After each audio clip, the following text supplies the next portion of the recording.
Hi and welcome to the Science Fantasy Experience and to Nerdvember, a look back at everything that I picked up last month, as well as anything that I've kind of opened throughout the month. If I've got time, I'll talk about some reveals, only a handful, and it's probably just going to be Super 7, as that's what I'm like nerding over. But yeah, so much was revealed in the last 4 to 5 weeks that's a whole episode in itself, so I'll just focus on some key ones that have got me super interested. And then finally, to end, I will have a little chat about Rollout Roll Call, the Transformers, G.I. Joe and Action Force convention that me and a few others attended right at the end of the month. So first up, on actually the very 1st of November, I grabbed myself 2 of these blind bag Playmobil packets. I've already opened one and I thought I'd save one to open on screen. So this is Series 20 and this is the male version. The female version comes in pink, which is, I don't know if it's a little archaic to be colour gendered specific, considering we live in a very fluid society nowadays.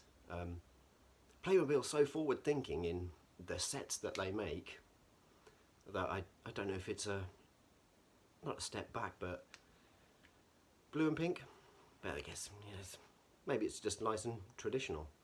Anyway, I opened up one, as I said, and by chance, because it was Dia de los Muertos, I've obviously just blatantly butchered saying that, so apologies to any Hispanic viewers out there.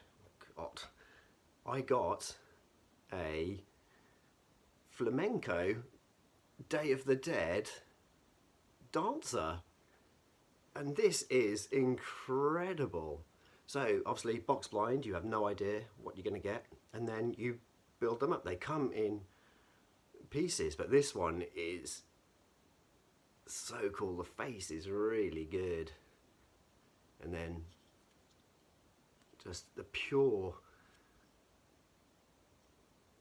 colours of that, you know, the festival that happens in Mexico and Central America, South America, Hispanic regions of that continent.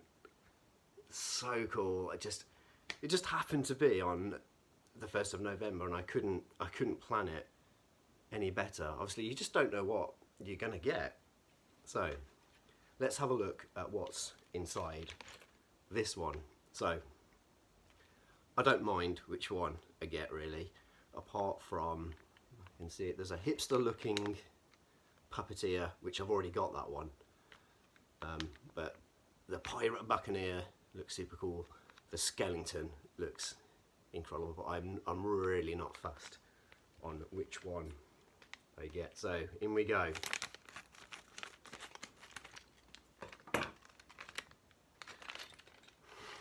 Unbelievable.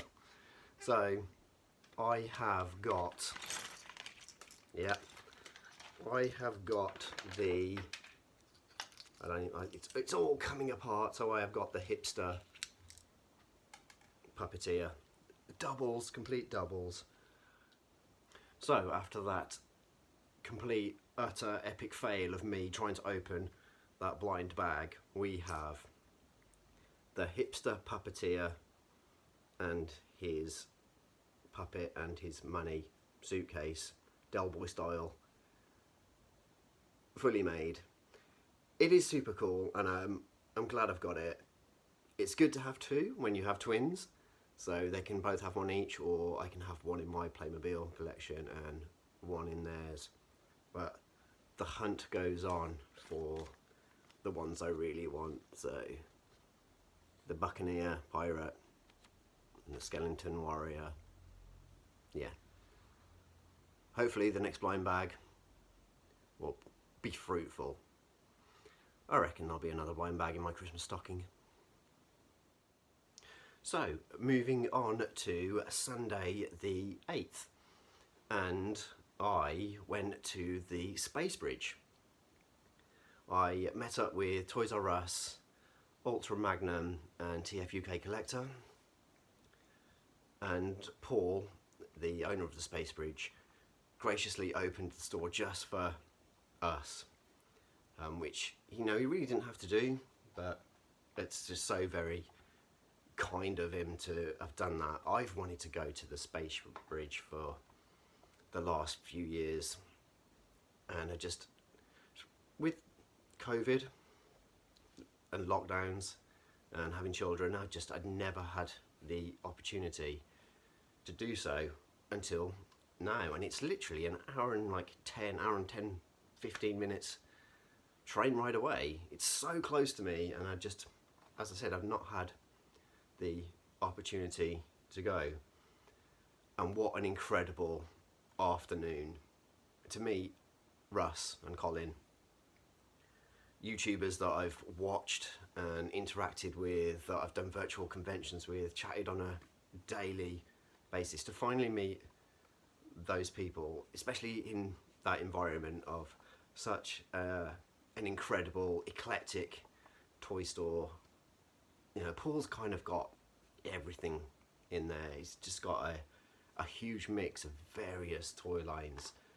Transformers, G.I. Joe, WWF, Power Rangers, Lego, Masters of the Universe, Star Wars, just endless cabinets and racking of all various bits and pieces. And then he's got hidden gems behind the counter and really rare stuff at the back, toys I've not seen since my childhood, and toys that I'd never even seen before. And that 2 hours it absolutely flew by.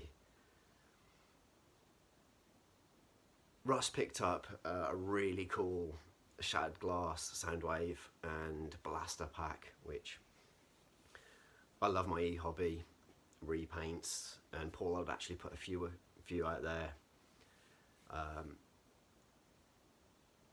One had been kind of put by for somebody else, but it was awesome to see Hauler there, and there was Detritus, Cup and Wheelie redecoed into Orion packs, and Dion. A little bit out of my price range, but yeah, it was awesome to see them. TF UK Collector picked up the Linkin Park Soundwave. I've never seen that in the flesh until then. It was really, really cool. And TF UK Collector brought his boy with him. It was really engaging to see a lad in his teens just really enjoying toy collecting and just in the zone. And he was a big Starscream fan, so he was just picking up various Starscreams from all the different iterations of Transformers. As I said, it was just a really fun, incredible day, and just seeing that boy just in the zone kind of spurred me on to picking up one of the pieces that I did. So I picked up two things at the Space Bridge. First up, I grabbed myself a Prince Gisor from Shadows of the Empire with a lenticular hologram. This is the one missing from my collection. I don't need to get everything from the waves, but this is the one that I desperately wanted. So I've got Dash, and I've got Chewie, I've got a carded Luke and a carded Leia and Bouche disguise, but I've just not had Prince Gisor. Shadows of the Empire is my absolute jam. It's my favourite part of Star Wars. To have that multimedia experience with no movie, it's incredible. It's just no movie, and yet it had an N64 game, a PC game, a graphic novel, a comic, and then a whole array of really interesting action figures made of the characters. I love Power of the Force 2. I know it kind of gets that stick of kind of being overly muscular for some of the characters like Leia But Prince Caesar was just a really interesting character, and especially with the kind of weapons that he has, his look. He's gone, the crime empire of the Black Sun. That's his bit. He's trying to take down Vader and Luke, trying to become the Emperor's, right-hand man. So yeah, opened and resealed. So it's obviously going to come out of the package. But before we do that, there's the other ones in the wave. So Dash Rendar, Luke in his Imperial gear, Snoover, the flat top of Chewbacca, and Prince Caesar. Not interested in these. I've already had those characters before when I first collected Power of the Force 2 back in '96. I was going to say that's probably my first collecting foray was going in there. I've seen the 2-pack of this and it comes with a really cool comic, but I'm not fussed about having those. It's just the main core cast. I went to the Space Bridge with no preconceptions at all. I didn't go with a wish list. I kind of had a few ideas, and this caught my eye, but not straight away. So I put Prince Caesar on the counter, and I was kind of just wandering around, just looking at kind of everything. I saw a Macross VF1, the red and white Rick Hunter,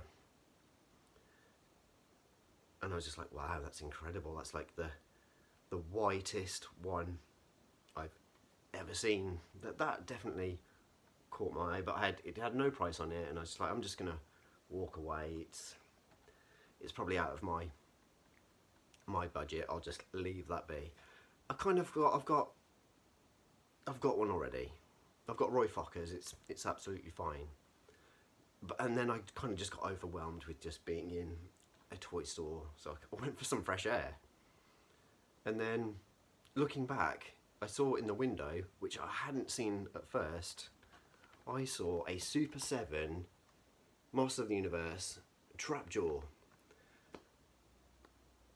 I missed out on this when it first came out, and I never saw it. I saw it once and I didn't pick it up. I saw it in Forbidden Planet and I didn't get it, and I regretted that.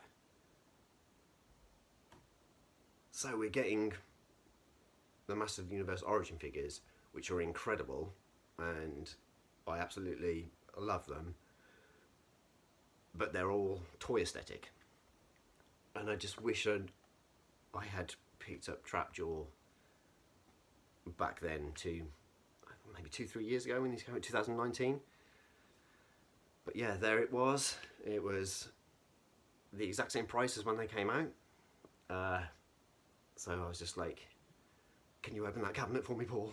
Can I have a look at that? And I got giddy, and then seeing it up close and seeing how good and how close to the Filmation colours is, especially with his face sculpt, I was just like, yeah, that's today's purchase. I'm not keen on the toy aesthetic of Trapjaw at all. No, take it or leave it. But I love Trapjaw in his colours in the cartoon. I love the character in the cartoon. He is absolutely hilarious. He's one of the funniest, goons that Skeletor has. And that comic book artwork of Teela's face, what? When he it shows him a bit more aggressive, biting off Teela's sword, and then they've got him there with his ray gun, his laser. Obviously it comes with different attachments. It looks like it comes with a comic as well, and obviously they've beautifully homaged the original package. But you know me, various things are going to get opened for my collection. I've got plenty of other Masters of the Universe. I've got some still on the card. I am quite happy to open this and destroy an unpunched card for sure. So it's not actually a comic, it is a piece of artwork. I can't quite make out the signature of the name, but it's dated 2018. But yeah, it shows off his Filmation look, holding his, you know, hook arm and his laser gun, and then it details from toy to animation. So yeah, the original toy into like a mock-up, and then to the final production. So obviously he keeps the blue and the lime green, but then the magenta is absolutely accentuated and given a slightly shorter arm. And then there's the bio of how that was created. This is a wonderful addition. I must have gotten one of these with Hordak, so hopefully that's up in a storage somewhere. I must have just thought that it was a comic. All the Origins ones come with exactly the same comic, although I'm buying ones from the first wave, so it's going to be the same comic. Yeah, this is, oh, what a wonderful surprise. That's really cool. But yeah, I'm not keen on that. Once again, some more freedom from the plastic prison. And that face is spot on. That looks like he jumped off the screen, and I've attached his claw arm. So here's where Super 7 figures get interesting.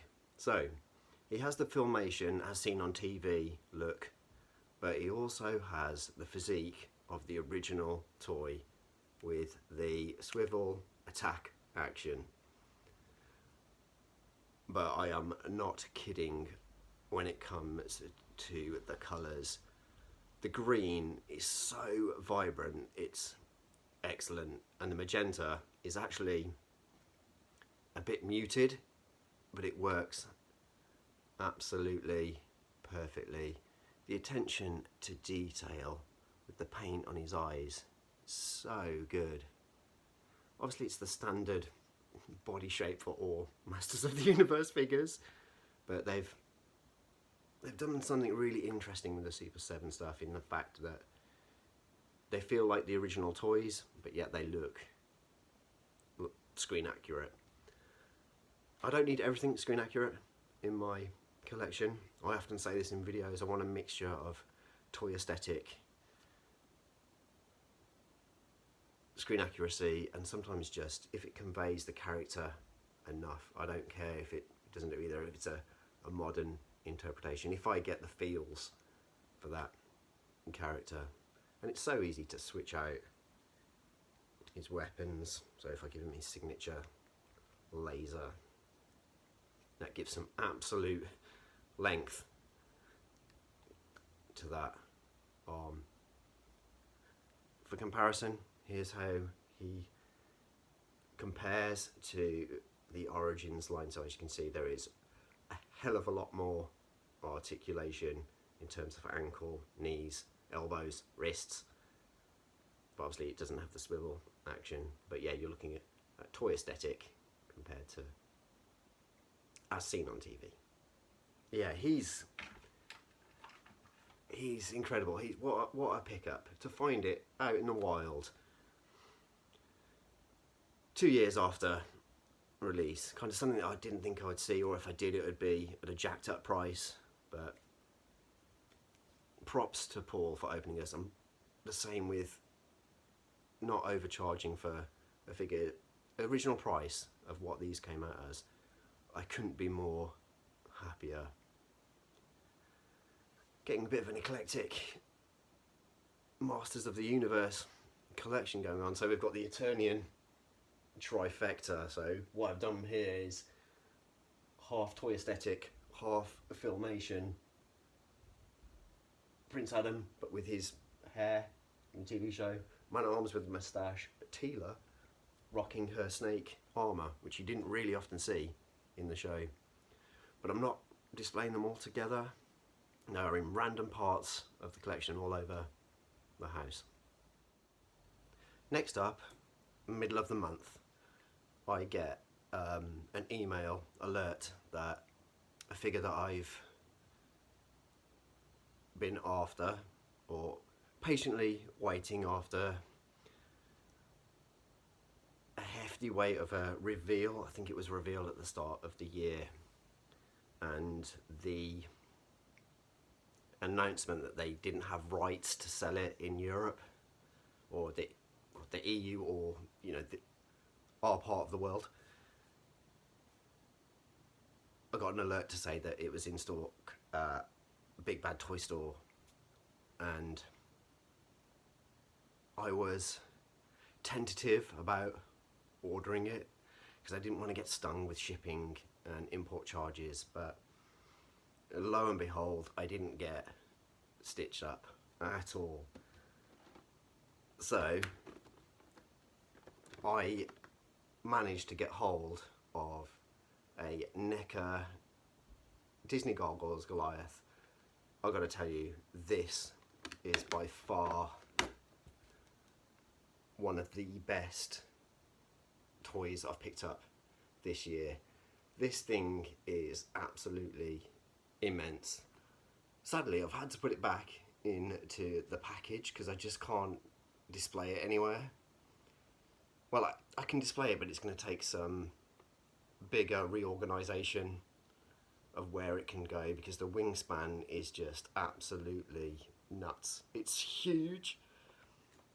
I'll pop a link in the description to my unboxing video, because I open it and I show off the figure way more than I can at the moment. But the package is beautiful. Velcro opening, big huge window. Apologies for the light glare. It's just absolutely incredible. It's beautifully made, sculpted well, painted well. It comes with a whole plethora of accessories, and it's just an absolute behemoth. It's huge, it's so big, it absolutely blew my mind. As I said, I didn't get hit at all. I don't often talk about prices, only when I feel it's justified. So it was $34.99. I think it was something like £12 import charge, and then like the shipping fee. Altogether, with the exchange rate, it came to £42.58 for what is, I guess, a deluxe NECA. It's a big figure. It's over 7 inches tall. I'm happy to pay that for such a big action figure, especially a NECA. Yeah, and the fact that it's not going to get released anytime soon, I'm stoked. For anybody that is perhaps as nervous as I was to order something from Big Bad Toy Store, I'd say go for it. Because yeah, I pleasantly surprised. It took 6 days to get here. Beautifully packaged, and it's phenomenal. As I said, when the reveal happened, I was just like, that's incredible. I can't wait for those to come out. But obviously it's just not going to make it. So yeah, absolute highlight of the year. I cannot big it up more. At the end of the year, when I do, whatever, a top list or an awards ceremony, that's gonna place high for sure. At the start of the video, I said I would show off anything that I've opened this previous month, and I've opened one thing, and I because I thought I would have perhaps a 2-week wait for Goliath, I figured I would open up something that I've had sealed for months and months, and as I was kind of slightly rearranging the shelves, because I was trying to fit Goliath out somewhere, and it's not going to happen. I saw King Sphinx and Goldar, and I was just like, ooh, I've got the Yellow Ranger to open. I'll open up her.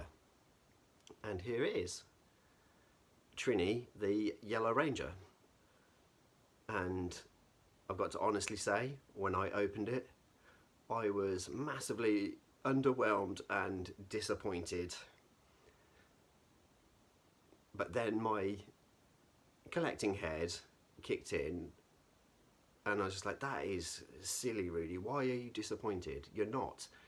You're comparing it to like a deluxe set figure of King Sphinx and even Goldar, who's the same price in a standard release. And I was just like, that's really stupid. Don't compare it to, you know, a figure that's almost twice the size, tons heavier, and, you know, a bit more detailed. You know, like the King Sphinx is like a £10 more figure than the normal release. And then when I looked at her properly, I was just like, yeah, she's really, really good. Like, why was I even disappointed? So posable, and actually properly kind of scaled and defined. The Power Rangers are teenagers at the end of the day. They're not going to be heavy duty action figures, and it's great. What a revelation the Lightning collection is. I always knew King Sphinx was incredible, but kind of, I've said this before, why do I wait so long to open action figures? And the blast effects are so good. They absolutely capture the light. The hilarious thing about the Yellow Ranger is it was a guy in the suit, and then Trini was a girl. But yeah, I've always had a soft spot for Yellow Ranger. Yes, Pink Ranger's my absolute favourite, but I just loved the way that he, the actor, did the moves and how Trini portrayed the teenager. There's something about the dual daggers that's perhaps a bit more dangerous than, you know, the sword or the axe. Dual wielding, efficient, tons of kind of intricate moving arms on the screen. Yeah, and she's just beautifully well designed, super light. I think that was what put me off at first. I was comparing it to Sphinx so much. If I grab Sphinx, you can see like the difference. I can barely fit them in the screen. But yeah, they look so good together. You can really see kind of the difference and why I was possibly disappointed for like 2 seconds. Yeah, they scale perfectly together. They are teenagers at the end of the day, and these are crazy monsters that Finster has created. Even comparing her to Goldar, he towers over her as well. They look so good together. I'm really pleased for picking up some Power Rangers figures. You know, they weren't high on the list at all, and obviously it was a spur of the moment decision earlier in the year, just being in the toy store and seeing what they were like. So I'm definitely in for some more. Finster, when Finster got revealed, was like in October. It could have been November. There was so much revealed in November. But yeah, Finster for sure, and perhaps a putty. I'd quite like one of Lord Zed's putties because it comes with the blue and red effects. Yeah, great opening, tons of fun, super posable. So, talking of reveals, here we have Finster from Mighty Morphin Power Rangers, and oh my god, he looks absolutely stunning. All that moulded detail and the attention to what he's wearing, all these kind of instruments, his fur, it looks absolutely spot on. It looks like he jumped off the screen, and I'm super excited to see him next year or whenever it gets released. I'm unsure of when the release is for that one. But on to what I am nerding over for the reveals from last month. as I said, there was so much revealed from Super 7, from Hasbro, NECA. There were so many things that look super exciting. Doc Brown in his hazmat suit, you know, when you see him when he is there to do the first like trip back in time, that looks absolutely stunning. NECA's Robocop looks really cool with his battle damage and a chair. This is an absolute pure deluxe higher end set for sure. There were some, is it higher toys? Usually they make 3 3/4 inch figures, but they're broadening their horizons and tackling Judge Dredd. Yeah, some of those look fantastic, but the ones that got me were Super 7. They revealed a party wagon along the lines in terms of sheer size and scale as the Thunder Tank, but this looks ridiculously good. This is going to be super expensive, isn't it? This is going to be £400, £500 easily, but it just looks phenomenal. The attention to detail. If you see this exploded axonometric, you can see the pure amount of detail that has gone into designing this, and then when you look into the interior, it just looks mind-blowing just how much they have put into this. Far too big for my collection and way too expensive for me, but the fact that this is getting made, and for hardcore Ninja Turtle collectors, it's obviously going to be a standout piece. Bluegrass from Silverhawks. This is the one that I've been waiting for. When Super 7 revealed they'd got the Silverhawks license, it was just like, how are they going to approach this? You know, Super 7 like to do toy aesthetic when it comes to turtles, but they've gone like a cartoon as seen on TV look for Silverhawks. So gone is the kind of vat metallized plastic, and we have kind of, muted's not the right word, more subdued colours, but it still evokes the characters, and that face is absolutely spot on. He's by far my favourite character. He looks so good in the opening sequence. Again, comes with 2 guitars, and he looks awesome. I was late to the party with Silverhawks. I never saw it as a kid. It wasn't until the late 90s that I found out about Silverhawks, and I was hooked. So yeah, he's another one that I've nerded over. And then finally, we have Wave 5 of the Ultimates Thundercats. Even though barely any of them have been released yet, but they are showing, you know, wave after wave, and this is the wave that has absolutely grabbed my attention. So you've got Vultureman, Hammerhand, Lion-O, Red Deco Mumra, and Bengali. 2 of those characters, Hammerhand especially and Bengali, are my absolute favourites. I didn't remember Bengali growing up. It, again, wasn't until later when I revisited Thundercats that there was extra Thunderians that came to Third Earth later on in the final seasons. In fact, there was another tiger, and his weapon was actually his tool, where he was a blacksmith. And Hammerhand, just, they've absolutely got Hammerhand spot on, from his colour to his shape to the look of the toy. So he's kind of got 2 looks in the show. Early on in the first season, second season, you see the Berserkers, and then you see them again, and he's taken on that toy aesthetic in the animation. But they look phenomenal. Vulture Man, huge. Not so much fussed on Red Deco, Lion-O, but yeah, I'm in for Hammerhand for sure.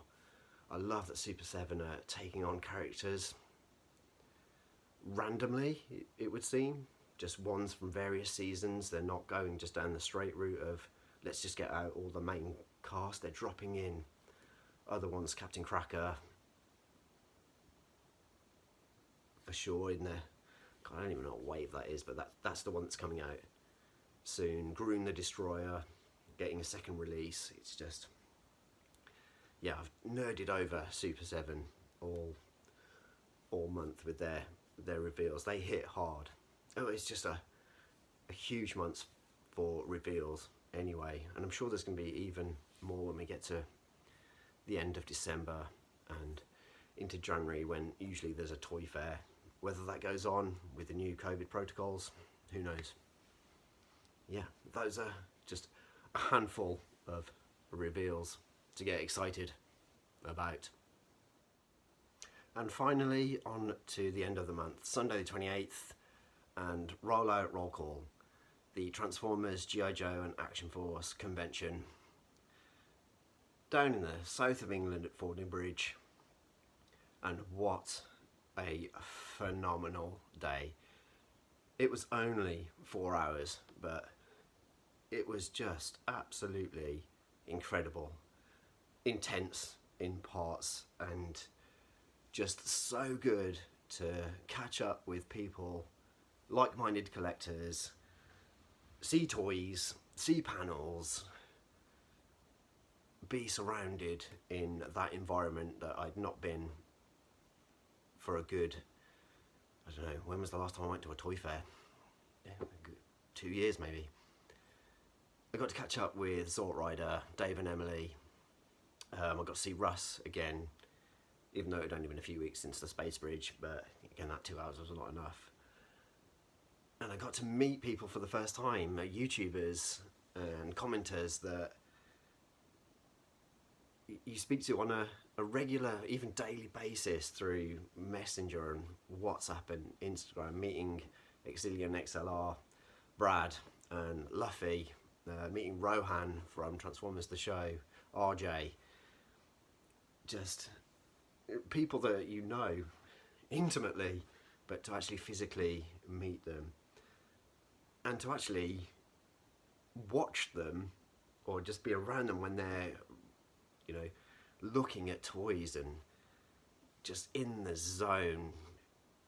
It was just, as I said, it was absolutely incredible, and the choice of stalls there, considering how kind of small it was a small venue, it was just a town hall, but there was, you know, 6 or 7 sellers, and they just had incredible stuff on there. The Space Bridge was there with some bits that I'd seen in there. Just there was a full Action Force vintage stall. There was all the cool stuff, which, you know, it's Dave Tree that puts on Roll Out Roll Call,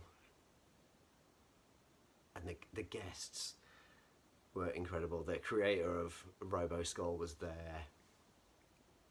It was just, I keep saying it was incredible. It was just a fantastic day. Some people picked up some awesome toys, really varied power core combiners, obviously.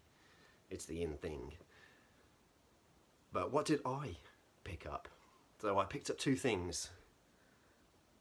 One that I didn't think I would get, and it's a holy grail. It's my Action Force / G.I. Joe holy grail, and I just didn't even contemplate it being there. But I will end with that, because I'll probably have to calm myself down.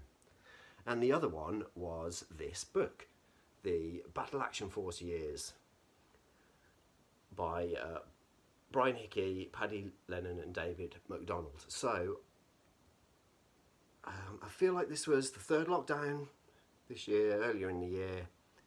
This was a Kickstarter, and when I saw the book and the prep for it and what it was going to be, I was like, that book is absolutely incredible.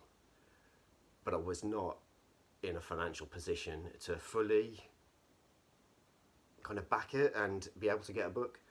But I just knew I had to get this book out there. So I did, you know, the basic pledge just to contribute and be involved with it, and just to follow it along the way. And I'm so glad that I even did that.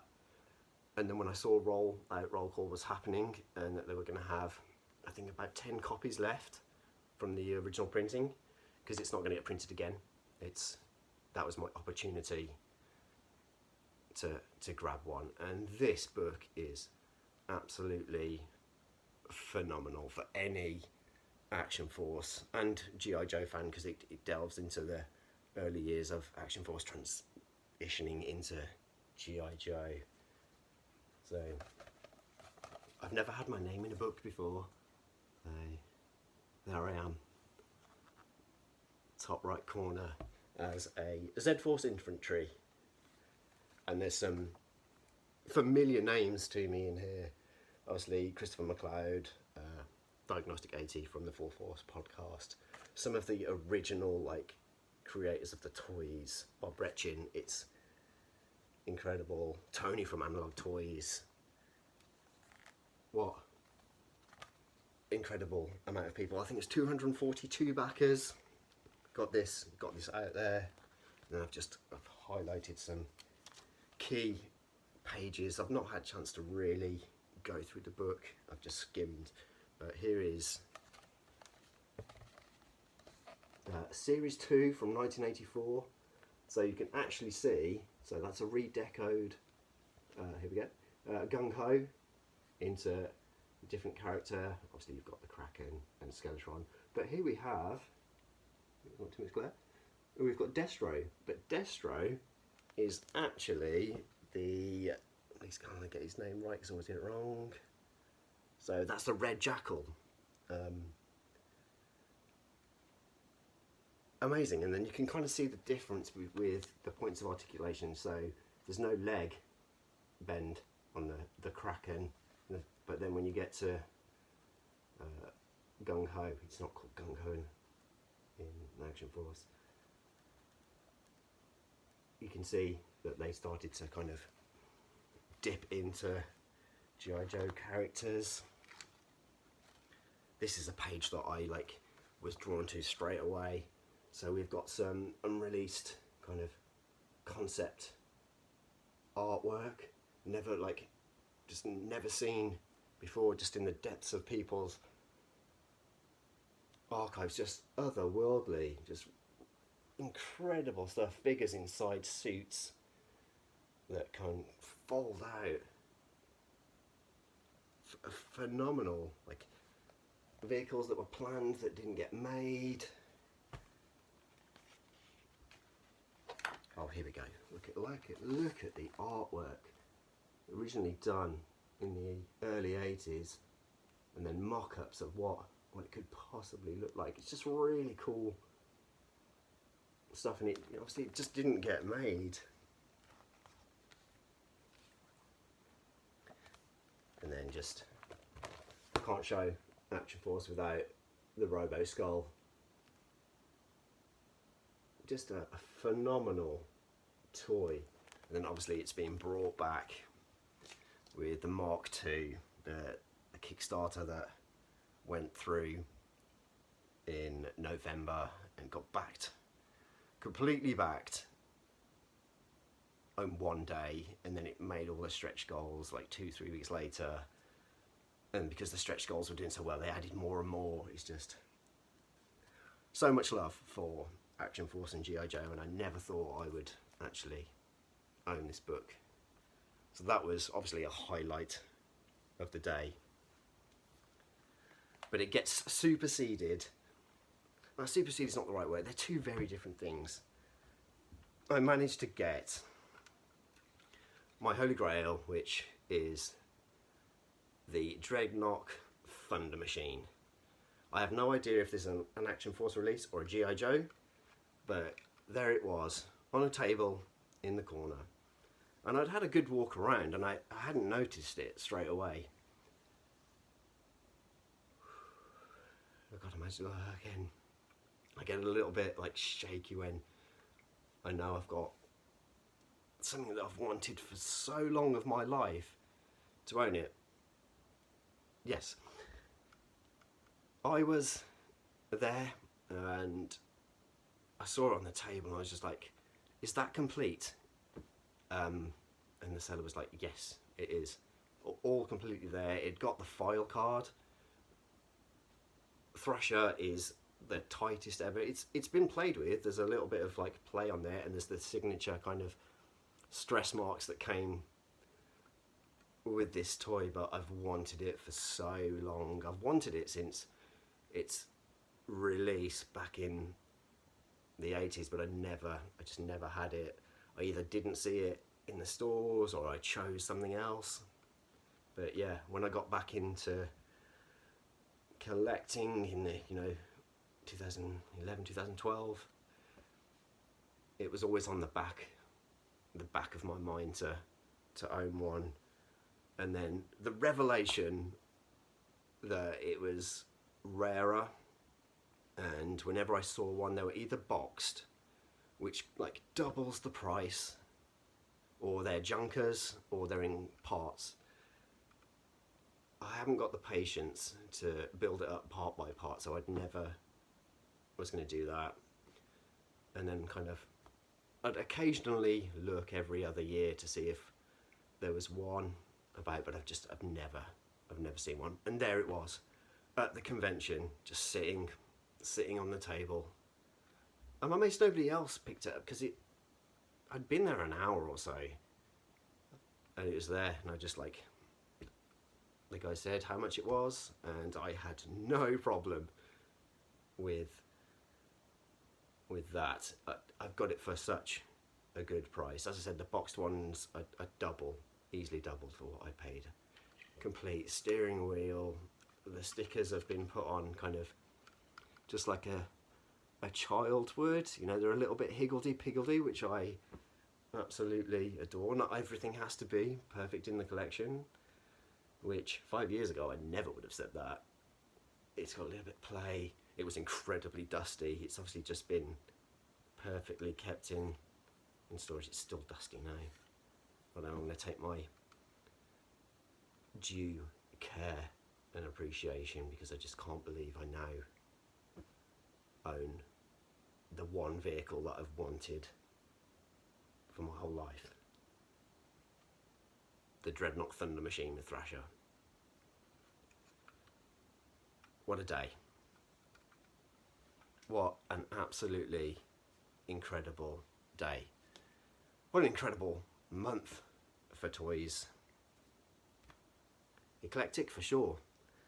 And I cannot wait to see what the end of year review will look like. And on that bombshell, I've been Rudy Zazu. And always remember, it's as much about play as it is display. Thanks for watching.